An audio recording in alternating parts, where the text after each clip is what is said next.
everyone, in this video, we are going to talk about multiraciality. But before anything else, I'd like you to watch this clip first so that you have an idea of what multiraciality is.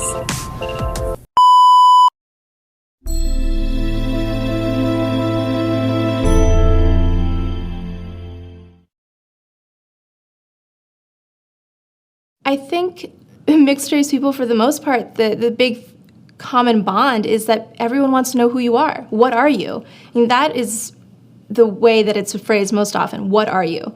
Which is ridiculous because it's not really an easy way to answer that. When someone says such a general question, you could say a variety of things. But we all know that when someone says, what are you, that they're really meaning they want to know our racial background. My sister always says I'm from America and I'm American, and so I used to say I'm from the DC area. But I think to me, I always took it as an opening to engage a discussion, and I like talking about it. I like to challenge people's notions, frankly. I like to try to see what kind of assumptions they make when I do say that I'm Asian American or from Japan. Well, I've been told, because I speak Spanish, that they often think that I'm Latina or from Spain or not Asian at all. It's often funny and kind of interesting to see people's reactions when I do tell them that I'm actually half Japanese. Oh, really? And then sometimes they'll pause and look at me and say, oh, I guess I can see it. Your cheekbones or maybe a little bit in your eyes. But it's most, say 8 people out of 10 don't see it at all.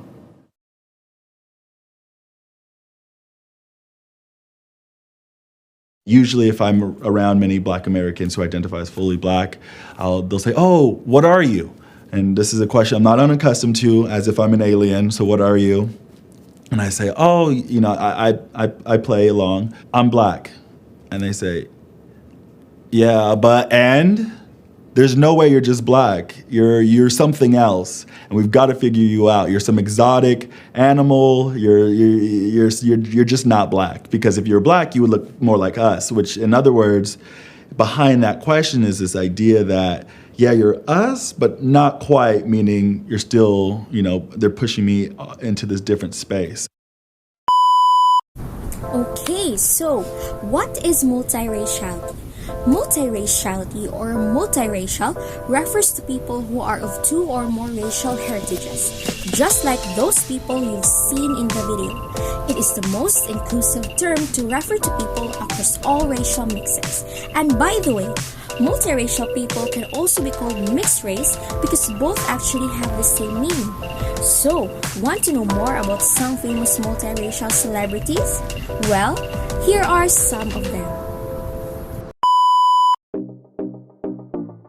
First up is Olivia Rodrigo. Olivia Rodrigo is of Filipino, German, and Irish heritage.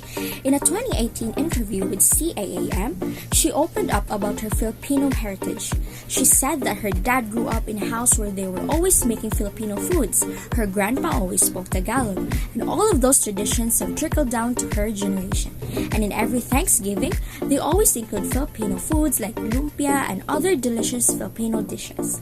Next is Zendaya. She is of Black, German, Irish, and Scottish heritage. In an interview with Hunger magazine, she said that her mom has roots in Germany and Ireland, and her dad is African American. Next is Vanessa Hudgens. She is of Filipino, Chinese, Spanish, French, Irish, and Native American heritage. In a 2011 interview with Reuters, she said that she is very proud with her various ethnic backgrounds.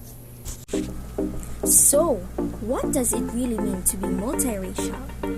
When we talk about issues between races or misconceptions, these have usually happened in the United States. In relation, multiraciality or multiracial people have undergone a long process before it was being acknowledged.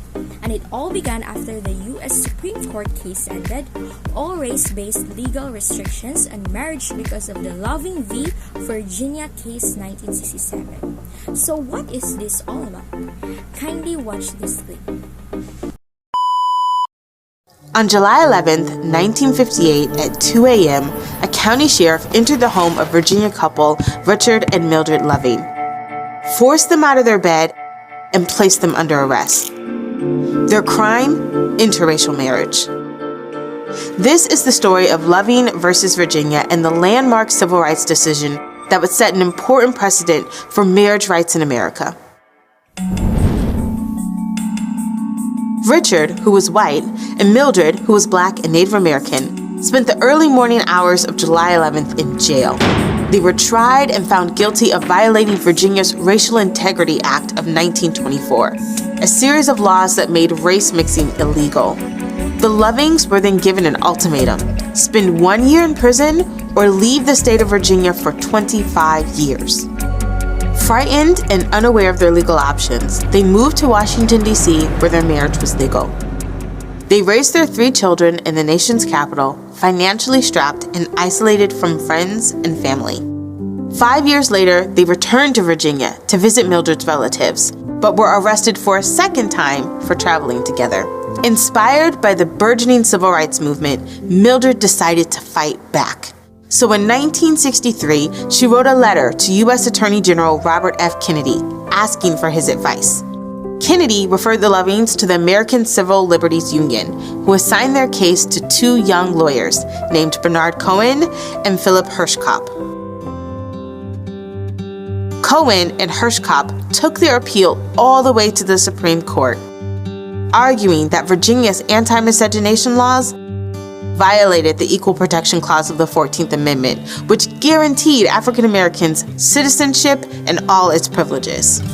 The broad and sweeping language of the amendment, they argued, made no mention of interracial marriage, and thus guaranteed equal protection of a human being's right to marry. Attorneys from the state of Virginia argued that the state's rights should be prioritized over federal laws. But the argument didn't hold up. On June 12, 1967, the court unanimously struck down the Virginia marriage ban and overturned the Lovings' conviction.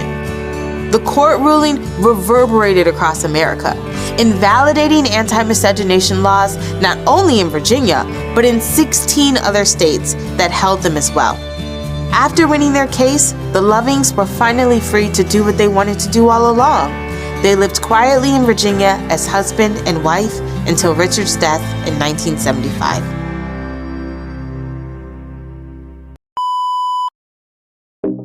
So, several years after the approval of interracial marriage in year 2000, for the first time, the census allowed people to pick more than one racial category when identifying themselves, and it resulted to a number of mixed-race people where 41% are 18 years old below.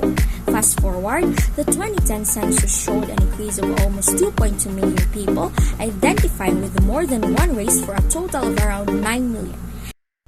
And by 2020, 33.8 million people in the U.S. identified with 2 or more races. According to the National Center for Education Statistics, in 2010, multiracial students made up of 1.6% of all U.S. residents enrolled in degree-granting post-secondary institutions. In the present year, the percentage turns out to be 3.9%. Government service now allow people to identify themselves more fully, providing a more comprehensive view of racial identity across the country. Racial and ethnic categories used in many population surveys include: first is American Indian or Alaska Native. This population includes people having origins in any of the original peoples of North, South America, and Central America who maintain tribal affiliation or community attachment. Next is Native Hawaiian or other Pacific Islander. It refers to people having origins in any of the original peoples of Hawaii, Guam, Samoa, or other Pacific Islands. Pacific Islanders include diverse populations that differ in language and culture. Next is Black or African American. It is an ethnic group consisting of Americans with partial or total ancestry from any of the Black racial groups of Africa. The term African American generally denotes descendants of enslaved Africans who are from the United States. Next is Hispanic or Latino. Hispanic refers to individuals who are Spanish-speaking or have a background in a Spanish-speaking country. Latino refers to those who are from or have a background in a Latin American country. On the other hand, as a student and as pre-service teachers, It is important for us to learn and understand multiracial people, especially multiracial students. Actually, we cannot simplify and group the needs of all multiracial students together. They have differing views, experiences, and backgrounds. However, we can show support to them by following these ways to help them. First is acceptance and belonging. Respect is what they needed the most, and of course, acceptance.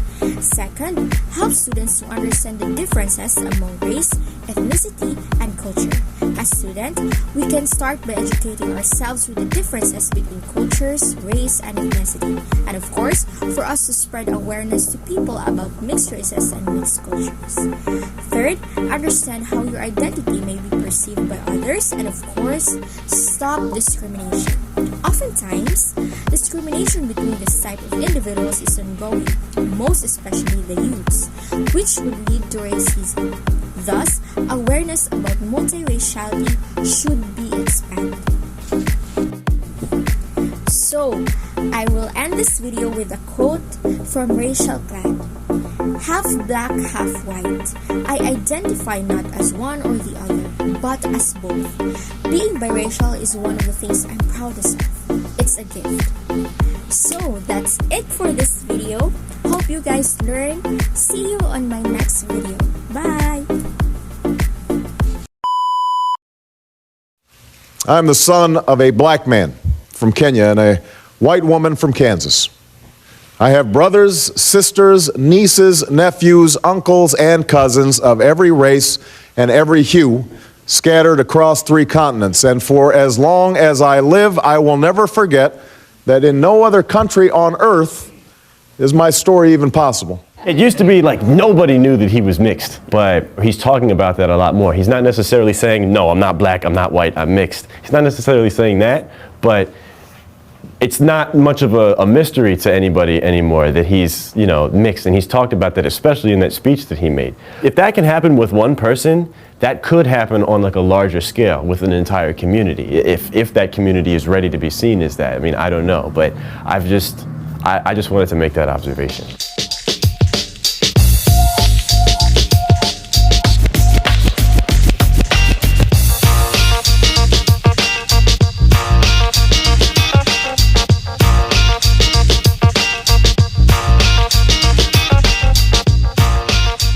I'm Philip Handy, and I identify as mixed, biracial, black and white, any of those. My name's Angelica Abdul. I'm Black, Native American, and Chinese.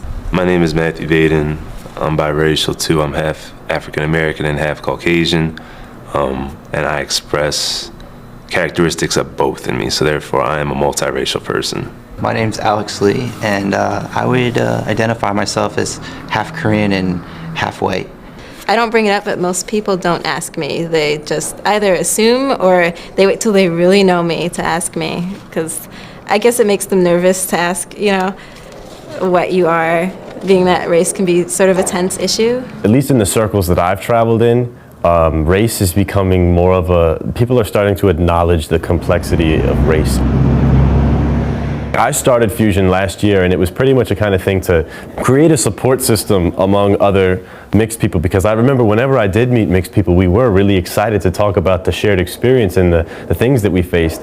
A lot of people think that mixing cultures dilutes cultures, and the kids lose a sense of culture when they grow up, and they're not quite as, they don't quite have as strong values as their parents did.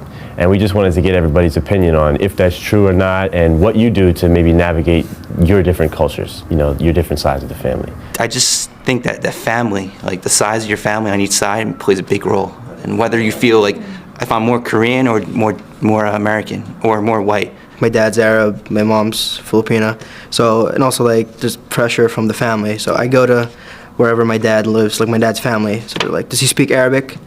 I'm like, and my mom's like, yeah, he does, so that's a good thing. But if I didn't, there's gonna be something So, and when I went to the Philippines, does he speak Tagalog? And if not, it's also the same thing. Oh, why you don't speak Tagalog? The more you look like something, the more you're going to want to identify with that. Like, does anybody else think that's true, or does anybody like agree, disagree, or have something to say about that? If we're going to define being mixed as like what we are as being multiracial, then is it incorrect for black people to call themselves black if you're 1/16 Irish? You know what I'm saying? My parents said, well, you're both, so that's what you are. You can identify as whatever you want, but you're both.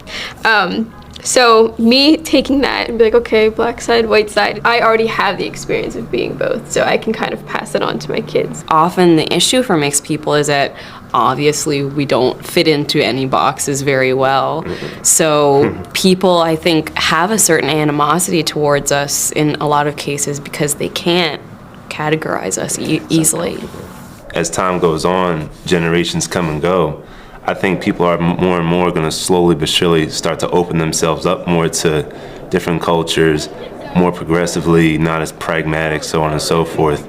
I mean, this election right here is perhaps one first big step in that direction.